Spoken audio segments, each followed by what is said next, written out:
Eat that frog कोई आम किताब नहीं है। ये टालमटोल यानी प्रोक्रास्टिनेशन की आदत को हमेशा के लिए खत्म करने का एक अचूक फॉर्मूला है। आपको पता है, हजारों लोगों ने सिर्फ इस एक फ्रेमवर्क का इस्तेमाल करके अपने काम करने के तरीके को पूरी तरह से बदल दिया है। तो इस पूरी किताब के 21 नियमों को हमने 6 बहुत ही लॉजिकल और आसान हिस्सों में बांटा है।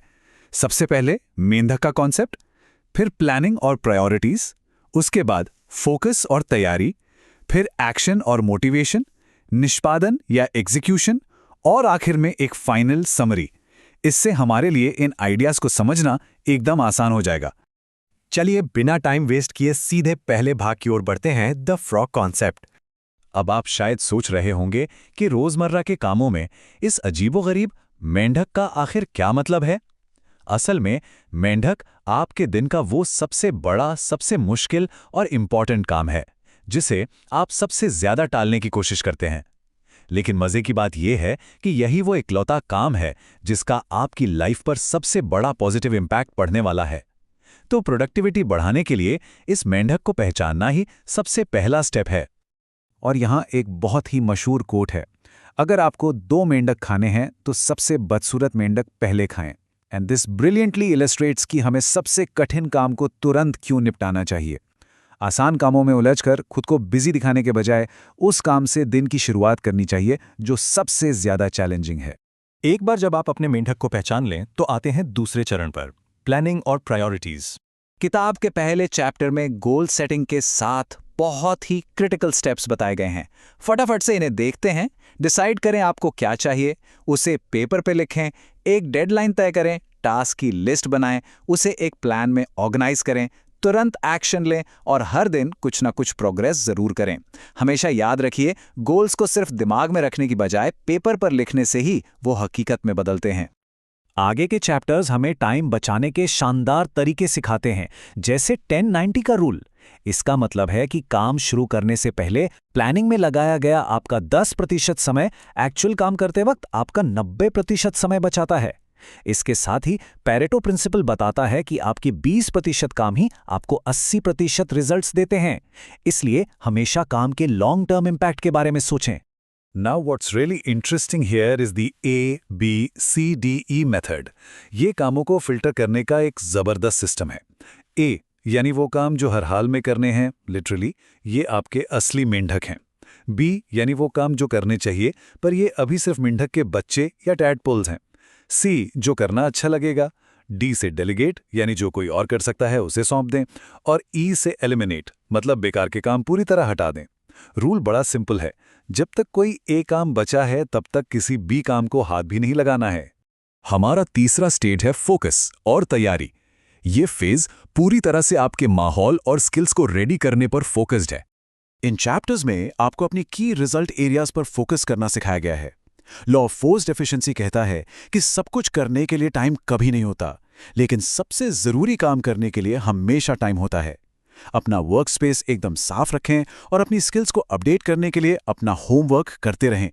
पता है, ये छोटी छोटी तैयारियां उन मेंटल रुकावटों को दूर कर देती हैं जो हमें टालमटोल करने पर मजबूर करती हैं।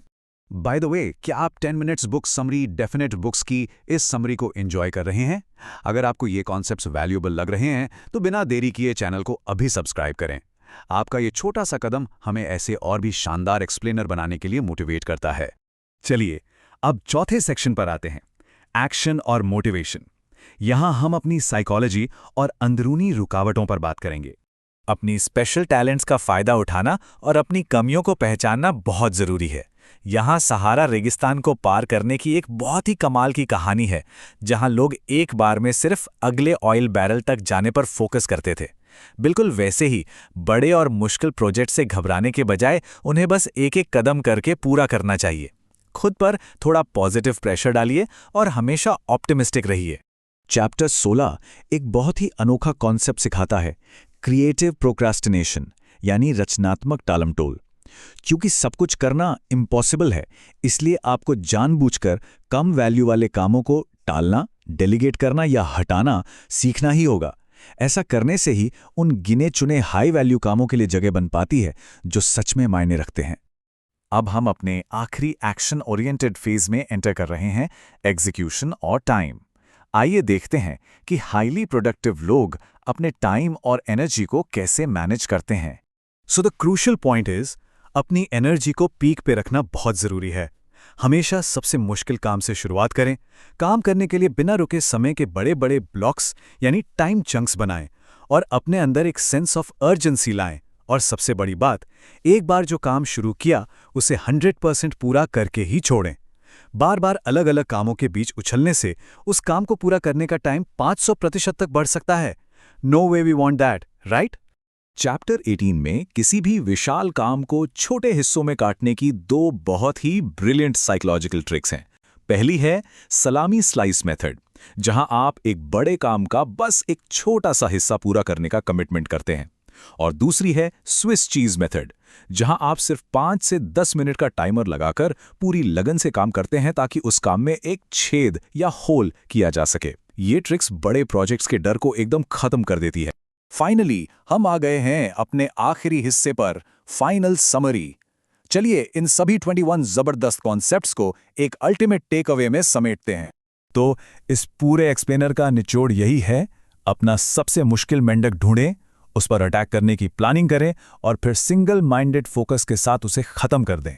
10 minutes book summary definite books YouTube channel पर हमारे साथ जुड़ने के लिए आपका बहुत बहुत शुक्रिया। प्लीज़ इस एक्सप्लेनर को लाइक करें, अपने दोस्तों के साथ शेयर करें और चैनल को सब्सक्राइब जरूर करें। तो जाते जाते आपके लिए एक सवाल, आज के दिन का आपका वो सबसे बदसूरत मेंढक कौन सा है जिसे खाने से आपकी लाइफ पूरी तरह बदल सकती है, और आप उसे कब खाने वाले